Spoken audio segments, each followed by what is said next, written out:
शांति। आपका प्रश्न है कि मैं उन आत्माओं से अपना कार्मिक अकाउंट कैसे खत्म करूं? हमारे दोनों परिवार के बीच संबंध सुधरे, इसके लिए क्या करूं? वह रोते हैं, उनका रुपया डूब गया, तो हमारा पाप का खाता बनता है क्या? दूसरा प्रश्न है, मैं नौकरी के लिए क्या योग करूं ताकि मेरा सिलेक्शन हो जाए? तीसरा, क्या मुझे ससुराल वापस जाना चाहिए? उत्तर है, आपकी 4 पाना की सारी डिटेल मैंने पढ़ी और ये समझ में आया कि कैसे आपके दोनों परिवार के बीच जो प्रॉब्लम हुई और कैसे कार्मिक अकाउंट थे, ये सब मैंने पढ़ा। और ये भी आपने बताया कि आज लगभग 5 साल से आप वापिस आ गए हैं मायके, और इसका कारण यही था कि आपके पति ने आपके भाई को पैसा दिया था और प्लॉट लेने के लिए और ब्याज के ऊपर, और आपने कहा कि वो रो रहे हैं क्योंकि ये पैसा डूब गया। मना आपके भाई ने लिया था और सब फर्जी चीज निकली, वापिस नहीं दिया, और उसके कारण आपको दुख दे रहे हैं ससुराल वाले, और रो रहे हैं कि सारा पैसा डूब गया। साथ साथ आपको दुख भी दिया और नहीं बुला रहे हैं क्योंकि आप अगर उसको पैसा ही चाहिए, बाद में आप चाहिए। तो ये सब बातें हमने सुनी। तो पहले तो मैं ये कहूँगी कि वो जो जो कुछ हुआ वो सब कर्म का हिसाब किताब है। जैसे बिना कागज में आपके पति ने आपको भाई को पैसा दिया, तो पिछले जन्मों में आपके पति को आपके भाई ने दिया होगा। अभी आपके भाई से वो फर्जी होकर पैसा सब ले गया, तो आपके भाई ने भी उस आत्मा से पैसा लिया था, और ये सब हिसाब किताब एक दूसरे के हुए, और इसमें आप भी और सारे परिवार भी इन्वॉल्व है।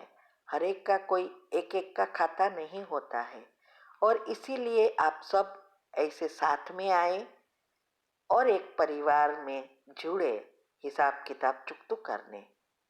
लेकिन अभी जो कुछ कर रहे हैं वो नया बन रहा है। जैसे वो आपको दुख दे रहे हैं, वो आप उनका नया बना। आप जो भी साढ़े 5 साल से या 10, जब से शादी हुई तब से जो कुछ हुआ और उसके बारे में नेगेटिव सोचे, तो वो भी नया बना।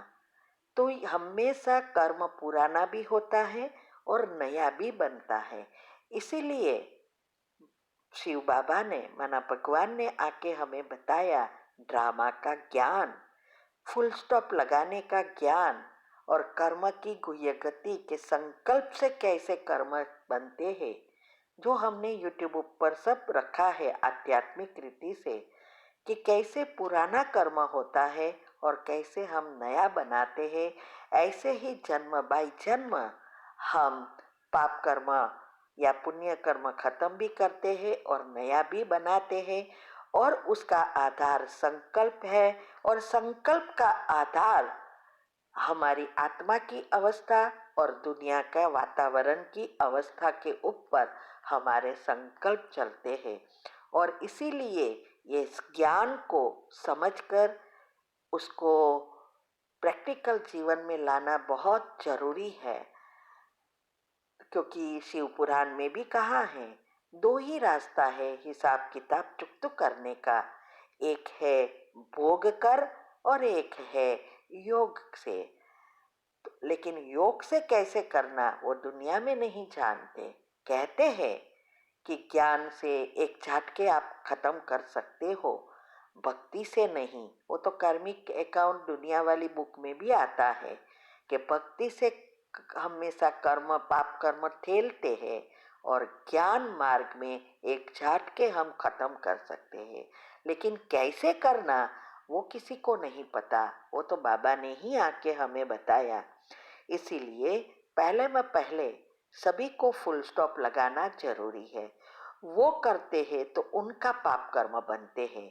आपको उसका अगर दुखी हुए तो आप भी उनसे जुड़ते हैं, तो वो रोएंगे, जो कुछ करेंगे वो उनका पाप कर्म बन रहा है, हमें उसको शुभ भावना देनी है। तो पाप कर्म आपका नहीं बनेगा जब तक आप नेगेटिव नहीं सोचेंगे। अगर आपके मन में वही चीजें चलती रहेगी तो आप भी फिर से जुड़ते रहेंगे। तो ज्ञान आपके पास है तो ज्ञान को यूज करो। दूसरा, दोनों परिवार के बीच हिसाब किताब चुकता करने का एक ही रास्ता है। जो हमने क्षमा याचना की कमेंट्री रखी है, वो कमेंट्री सुबह में पावरफुल अमृत वेले के बाद आपको करनी है। रोज सकाश देना है। उसके लिए सबकॉन्शियस माइंड के 10 नियम और योग के प्रयोग की विधि और योग की अवस्था, पहली अवस्था पॉजिटिविटी कितनी है, उस अनुसार हिसाब किताब चुकतू होंगे। तो आपको सबको विजुअलाइज करके उन लोगों को सकाश देके जो हमने बताया है, 10 दुआएं भी देनी है, सब करना है। इसमें सबका फायदा है और आपको भी फायदा है। तो जितना ये आप विधि अनुसार करेंगे, आपके संबंध आप देखेंगे चमत्कार सुधर जाएंगे। सारी आधार आप पर है, क्योंकि आप ज्ञानी हो, बाबा के बच्चे हो, भगवान से जुड़े हो, तो विधि अपनाओ। दूसरा, हस्बैंड के लिए उसको अच्छा सोच बनाने के लिए भी हमने यूट्यूब पर उसकी कमेंट्री रखी है 12 मिनट की, वो भी आपको करनी है। तो ये सब आप करेंगे तो इस चीज़ों से छूट जाएंगे। ऐसे ही नौकरी के लिए भी जब तक ये विधि नहीं अपनाएंगे आपका सिलेक्शन नहीं होगा। आपने अभी थोड़े दिन पहले ही एक आत्मा का 1 महीना हुआ, उसको ऐसा ही प्रॉब्लम था और उसको नौकरी बिना कागज के मिल गई। ये बहुत बड़ी सफलता है। लेकिन उसने किया जो हमने कहा, उनको सफलता मिलती है। लेकिन सिर्फ प्रश्न पूछ के छोड़ देते हैं, उनको कभी भी सफलता नहीं मिलती। तो नौकरी के लिए भी विधि हमने यूट्यूब पर भी रखी है कि कैसे विचार चलाने हैं, उसको सकाश देना है। आप पहले अपने को परिवर्तन करो। मायके पे हो तो समय का उपयोग कर अपनी अवस्था बनाओ। जैसे आपके डिवोर्स हो ही गए हैं, ऐसा फुल स्टॉप लगा दो। जैसे हमें जब हम अलग हो जाते हैं तो उनसे हमें कोई लेन देन नहीं होता है, तो सफलता जल्दी मिलती है। लेकिन अगर हम उनसे जुड़े ही रहते हैं मन से, तो सफलता नहीं मिलती। तो नौकरी के लिए भी आपको करना चाहिए, तब आपको सफलता मिलेगी। मेहनत है, लेकिन मेहनत तब है जब हम विधि को नहीं समझते और अपनाते नहीं। एक बार वो हमारे नेचुरल संस्कार बन जाते हैं तो विधि बहुत सहज हो जाती है। तो उसका पहला काम ही यह है, दुनियावी सभी चीज़ों से डिटेच। टाइम पास के लिए टीवी भी नहीं सुनना है। हमारा इंटरेस्ट इस बातों में, विधि को समझने में। हमने जो कुछ बताया है उसको घड़ी घड़ी सुनो, पेपर लेकर लिखो, समझो और प्रैक्टिकल करो, तब दिव्य बुद्धि बनेगी। बाकी ऐसे ही सब कुछ सुनते रहने कुछ नहीं होने वाला। धोबी का कुत्ता, न घर का न घाट का, सारा दिन कुत्ता घूमता रहता है लेकिन उसका भाग्य नहीं बदलता है। ऐसे ही हमारी हालत होती है। तीसरा आपका प्रश्न था कि ससुराल जाना चाहिए। अभी नहीं जाना चाहिए, क्योंकि वो आपको नहीं बुला रहे हैं, उनको तो पैसा चाहिए। तो जब तक वो संबंध ना सुधरे, खुद को रियलाइज ना होवे, पत्नी की जरूरत समझ में न आए, महत्व समझ में न आए, तब तक नहीं जाना चाहिए। और डिवोर्स, ऐसी आत्मा के पास से तो डिवोर्स भी लेना चाहिए, तभी उनको अक्ल आएगी। तो ये 5 साल आप रहे लेकिन कुछ किया नहीं और ही पाप कर्म को बढ़ाया है। उसको खत्म करना कोई मासी का घर नहीं है। तो अभी मैंने बताया, क्या करना क्या नहीं करना आपके हाथ में है। भाग्य को और ही बिगाड़ना या दूसरे जन्म को भी बिगाड़ना वो आपके हाथ में है, सुधारना भी आपके हाथ में है। ठीक है, तो आज से शुरू कर दो। बाहर की एक भी चीज, कोई भी चीज नहीं सुनो।